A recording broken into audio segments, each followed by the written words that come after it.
The state of Vermont is famous for its rolling green hills, its maple syrup, its covered bridges, and its peaceful countryside.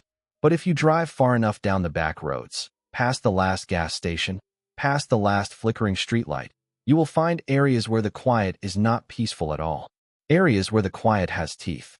This is the story of a young girl named Clara Whitfield and the house on Hollow Creek Road that refused to let go of its past. Clara was 19 years old when she inherited the old farmhouse from her grandmother. It was deep in the rural woods of Orleans County, Vermont. The house was at the very end of a gravel road that most people in the area refused to drive down after sundown. The house was beautiful, in a broken sort of way. The white paint was peeling like dry skin. There was a wide front porch that groaned under every footstep. The house was surrounded on all sides by pine trees so tall and so thick that even on a sunny afternoon, the house was in shadow. Clara had no money. She had no family left to speak of. She had nowhere else to go. So she packed 2 bags, drove her old rusty Subaru up from Burlington, and moved into the house on Hollow Creek Road alone. The first night was quiet. The second night was quiet. On the third night, it began. It began at precisely 2:17 in the morning. Clara was sleeping under 3 blankets, the Vermont autumn chill already beginning to seep through the old walls, when a noise dragged her abruptly out of her sleep. Laughter. Not warm laughter. Not the kind that belongs to a human throat. This was something greater, something wrong, like a child laughing underwater, like a music box playing just a hair too slow. It resonated through the hallway outside her bedroom door, bouncing off the wooden walls, filling the whole house. Clara sat bolt upright in her bed, her heart pounding in her chest. She tried to tell herself it was the wind. The Vermont wind could play tricks on old houses. Everyone in the county knew that. She lay back down. The laughter grew louder. She pressed her pillow over her ears. She squeezed her eyes shut. And finally, after what felt like an eternity, it ceased.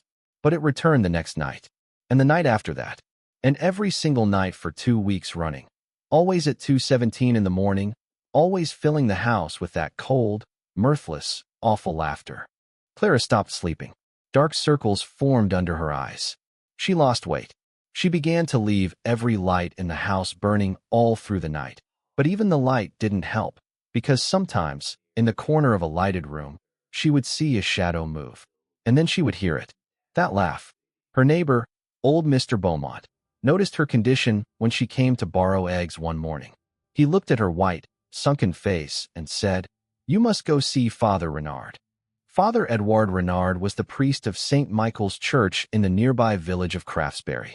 He was in his late 60s, a quiet French-Canadian with silver hair and calm gray eyes that had seen, in his decades of ministry, things that no seminary course ever prepared him for. He had blessed troubled homes before. He had sat with grieving families. He had prayed in rooms where the air felt thick and wrong. He was not a man who frightened easily. When Clara came to him on a Tuesday morning, shaking and tired, he listened to everything she had to say without interrupting. When she was finished, he folded his hands on his desk, looked at her directly, and said, "I will come tonight." At 11 o'clock that night, Father Renard came to the house on Hollow Creek Road with his well-worn leather Bible, a vial of holy water, and a small silver crucifix that had belonged to his own grandmother. He sat with Clara at the kitchen table, drank the tea she made for him, and waited. The house was silent as a tomb. Midnight passed. 1 o'clock passed. 2 o'clock passed. Then at 2:17, it came. The laughter burst into the house like water into a sinking ship, from all sides, from inside the walls, from beneath the floorboards, from above the ceiling. Clara clutched Father Renard's arm. The single kitchen light bulb shook furiously. Father Renard got up from his chair. He was not afraid. Or if he was, he did not show it. He walked slowly to the middle of the kitchen, raised his voice calm and clear above the sound of the laughter, and he spoke directly to it. "Enough," he said. "I hear you. I am listening. In the name of God, I ask you, why do you torment this girl? She has done nothing to you. She came here in peace. Why do you frighten her every night? Speak. I am giving you the chance to speak." The laughter stopped. The silence that followed was the deepest silence Clara had ever heard in her life. Even the wind outside had ceased to blow. Even the house had stopped creaking. And then a voice came. It was not the laughing voice. It was different, older, worn down with grief, like a stone that has been underwater for decades. It seemed to come from everywhere and nowhere at once, from the walls, from the air itself, from somewhere just beyond the reach of human sight. And it said, "This is my house." Father Renard did not step back. He stood his ground. "Whose house?" he asked quietly. "Mine," the voice said. "My father built this house with his hands. My mother planted the garden you see outside. I was born in the room at the top of the stairs. This is my house, and I do not want to leave it." Clara, still at the kitchen table, felt a stinging sensation in her eyes. Not from fear this time, from something else entirely. From a sadness she did not yet understand. Father Renard spoke again, softly. "Who took this house from you? What happened here?" There was a long silence. The voice seemed to labor, as if speaking was an effort, as if hauling these words up from wherever they had been lodged was a monumental task. 40 years ago, the voice said. 40 years ago, men came to this road. Men with money and lawyers and documents. Men who wanted this land for themselves. My parents refused to sell. My father stood on that porch and told them to go away. He told them that this land had been in our family for 4 generations and would never be sold. They came back in the winter. In the dark. My parents were found at the bottom of the creek behind this house. They said it was an accident. No one was ever arrested. No one ever asked the right questions. Because the powerful ones, they were never asked questions at all. The temperature in the kitchen had plummeted. Clara could see her own breath in the air. The voice went on. "I was a child. I was sent away to relations after that. I never returned to this house. I spent my entire life trying to return and never could. And then I died, still trying. So here I am. Here I will always be.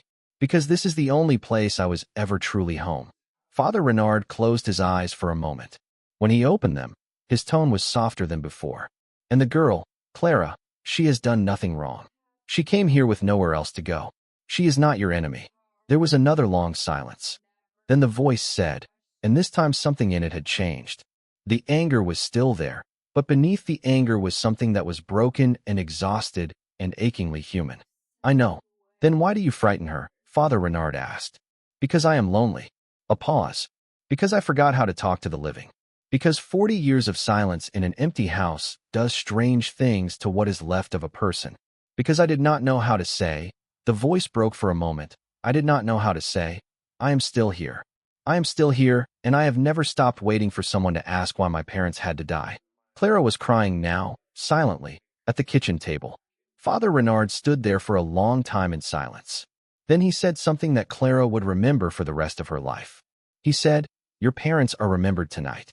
I speak their names before God. Matthew Deschamps, Elise Deschamps. Whatever was done to them in this darkness was not forgotten in the light. You are not alone in this house anymore. And you are not forgotten." The kitchen light ceased to flicker. The chill in the room slowly dissipated. When Father Renard left at almost 4 in the morning, the house on Hollow Creek Road was quiet. Not the tight-lipped, clenched teeth quiet it had been for weeks. A different kind of quiet. The quiet of something that has finally, after a very long time, been allowed to rest. Clara did not hear the laughter that night, or the next night. In the weeks that followed, Clara began to research the history of the property. She went to the Orleans County Courthouse. She searched through old newspaper archives. She discovered mentions of a family named Deschamps, farmers who had owned the land since the 1890s, and a 2-paragraph article from the winter of 1984 about a couple found dead in a creek, determined to be an accidental drowning. She discovered the names of the influential men the voice had mentioned. She discovered the land sale that occurred only 3 months later. Clara presented all of this information to a local journalist. She presented it to a historian at a nearby university. She posted about it online. She made sure that after 40 years, someone was finally asking the right questions. She never moved out of the house on Hollow Creek Road. She repainted the porch. She dug out the old garden and planted it over. She replaced the creaking floorboards one by one. She stayed. And on some nights, not frightening nights, but gentle nights, she could have sworn she heard, very faintly, what sounded almost like a sigh of relief passing through the old walls of the house. Like the house itself was finally taking a deep breath. There are haunted places in this world that are haunted not because of evil, but because of grief. Not because of darkness, but because of injustice that was never righted. Not because something wants to harm you, but because something simply needs, more than anything else, to finally be heard. The next time you pass an old house on a deserted road and feel that chill run down your spine, maybe don't run from it. Maybe just listen.